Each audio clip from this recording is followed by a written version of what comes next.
ఒక 65 సంవత్సరాలు ఉన్నటువంటి ఒక మహిళ తన కొడుకు శ్రీనివాస్తో కలిసి జీవిస్తూ ఉంటుంది. అయితే తన కొడుకు ఒకసారి బీరువా సర్దుతూ ఉంటే సీక్రెట్ లాకర్ లో ఒక పేపర్ కనిపిస్తుంది. ఆ పేపర్ చదివి ఆ కొడుకు ఆశ్చర్యపోతాడు. ఆ పేపర్ లో ఏం రాస్తుందంటే, లీలా మన పెళ్లికి మా అన్నయ్య వాళ్ళు ఒప్పుకోలేదు, నేను నీ కోసం మామిడి చెట్టు దగ్గర ఎదురు చూస్తూ ఉంటాను అని చెప్పేసి రాసి ఉంటుంది. ఆ కొడుకు ఏమీ అర్థం అవ్వక తల్లి దగ్గరికి ఆ పేపర్ తీసుకొని వెళ్ళి, అమ్మ ఏంటిది అని అడుగుతాడు. అప్పుడు ఆ తల్లి, నీకు సంబంధం లేనటువంటి విషయాల గురించి నువ్వు జోక్యం చేసుకోవద్దు, ముందు అది అక్కడ పెట్టేసి వెళ్ళిపో అని అంటుంది. అప్పుడు ఆ కొడుకు నాకేం జరిగిందో తెలియాల్సిందే అని చెప్పేసి భీష్మించుకొని కూర్చుంటాడు. అతని పేరు శ్రీకాంత్, పెయింటింగ్ బాగా వేస్తాడు. మేమిద్దరం పెళ్లి చేసుకోవాలనుకున్నాం, కానీ పెద్దవాళ్ళు ఒప్పుకోకపోవడంతో మా పెళ్లి జరగలేదు, మీ నాన్నగారిని పెళ్లి చేసుకోవాల్సి వచ్చిందని చెప్తుంది.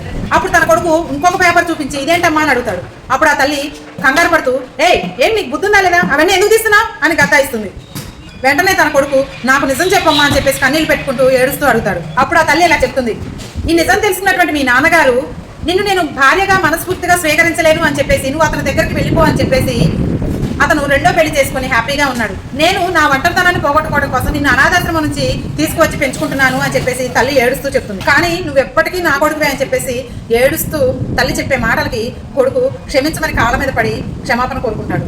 అమ్మ ఇక్కడ వేచి చూసింది చాలు అని చెప్పేసి అప్పుడున్నటువంటి ఆ ఊరికి తీసుకుని వెళ్తాడు తల్లిని తీసుకొని. అక్కడ నెల రోజులు కాలించినా కానీ ఆ శ్రీకాంత్ అడ్రస్ తెలియదు. తర్వాత ఒక సముద్రపు ఒడ్డుకి వెళ్తున్నప్పుడు అక్కడ ఒక వ్యక్తి పెయింటింగ్ వేస్తూ ఉంటాడు. ఆ పెయింటింగ్ వేసే వ్యక్తి ఆ వేసినటువంటి బొమ్మ తన తల్లిదే.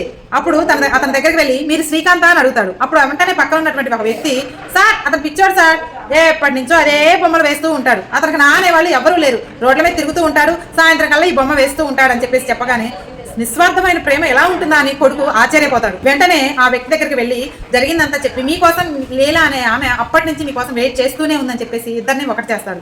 విధి రాతను కూడా మార్చగలిగేటటువంటి శక్తి ప్రేమకుంది. ఇది కదా స్వచ్ఛమైన ప్రేమ అంటే. కానీ ఇప్పుడున్నటువంటి ప్రేమికుల్లో ఇన్స్టెంట్ లవ్, ఇన్స్టెంట్ బ్రేకప్ ఇలా తయారయ్యారు. లవ్ కి మీనింగ్ సెక్స్ అనే ఉద్దేశానికి వచ్చారు. కాబట్టి ఇలాంటి ప్రేమికులకి ఇలాంటి స్వచ్ఛమైన ప్రేమ అర్థమవుతుందా? అర్థమైతే కామెంట్ సెక్షన్ లో తెలియజేయండి. ఒక లైక్